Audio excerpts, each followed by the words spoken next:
All right, just one baby, fitness and training. So here we are, y'all. It's the first day of the week.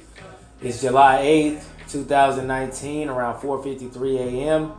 So we're right back on it. We started the week right last week. Got out the way, got everything out the way, knocked out the 5 journals Monday through Friday. So let's keep it going. Let's keep it going. Started the journal February 11th, recording them. So we've came a long way. We've went about 5 months on the 11th, which would be Thursday. That'll make it 5 months. So definitely put a lot of consistency in here. We've definitely put a lot of work in here, and we've actually stayed pretty steady. So let's go ahead and keep it going. As far as things that happened as far as basketball goes, well, I don't know if I got a chance to actually do the journal about it. So it's Monday. We got a recap. Kawhi Leonard going to the Clippers, along with Paul George through trade. So Kawhi Leonard definitely is the reason why it seemed like them earthquakes, them 7.1 earthquakes, was hitting over there in Southern California. Seemed like it was based on that monumental decision that he made going to the Clippers, bringing a little parity and a little balance to the league, which I'm appreciative of. But we'll get to talking about that a little bit more when I get back from the run. Just one baby, fitness and training.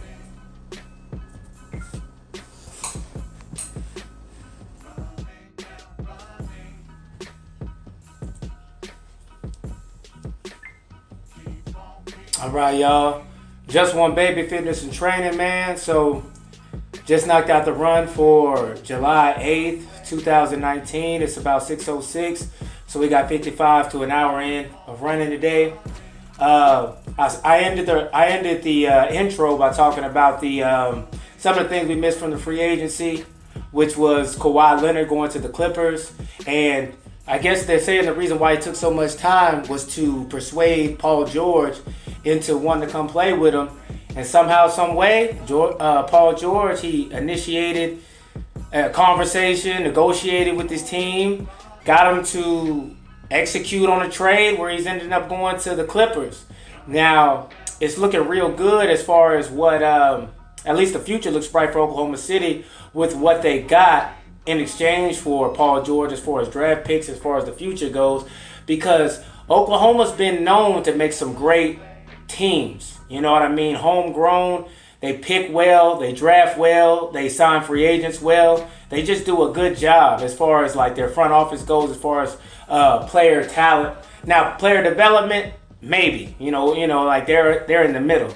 But as far as acquiring like homegrown, natural, raw talent, I mean, remember, this is where Ibaka came from. This is where Cephalosius came from. This is where James Harden came from. This is where Kevin Durant came from, and Westbrook, who's still there. And they've acquired over the years people like Paul George, Steven Adams, greats. And remember, that's the old Supersonics organization. So, I mean, they have a lot of credibility in the game. So, it wasn't like the Clippers just, ran away with this deal. Once again, Jerry West, it solidifies his legendary status, pulling off a trade like this, pulling off a signing like Kawhi, pulling off a signing in a trade like Paul George.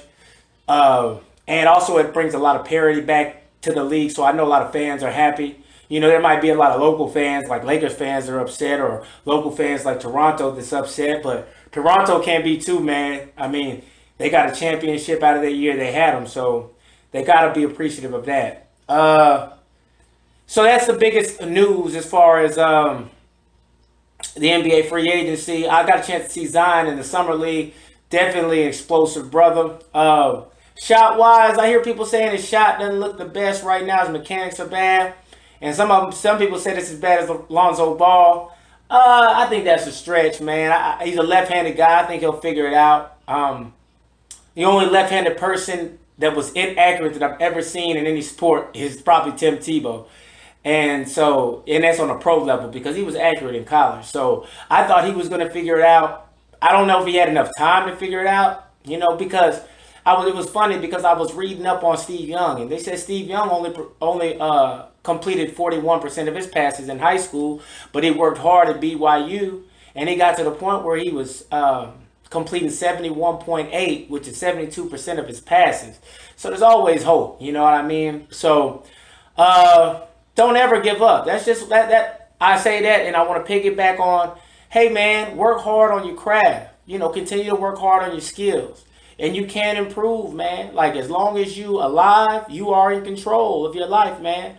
And like my boy says, COJ, I like to listen to him on YouTube. He says, don't despair. You know, you just got to do what you have to do to improve and to get better. On that note, we're going to keep it quick. It's Monday. Go ahead and get your cardio in, however you get it in, whether you're playing basketball, whether you're running, whatever alternate you can do, or whatever alternate you have, because it helps you with your coming back from your injuries. We've already talked about this type of stuff, man. It helps you order your day, and you know you got the hard stuff out the way, because I don't think nothing's harder than cardio, man. So anyway, Just One Baby Fitness and Training. Y'all enjoy your Monday. Let's get this week started on the right note. Just One Baby Fitness and Training.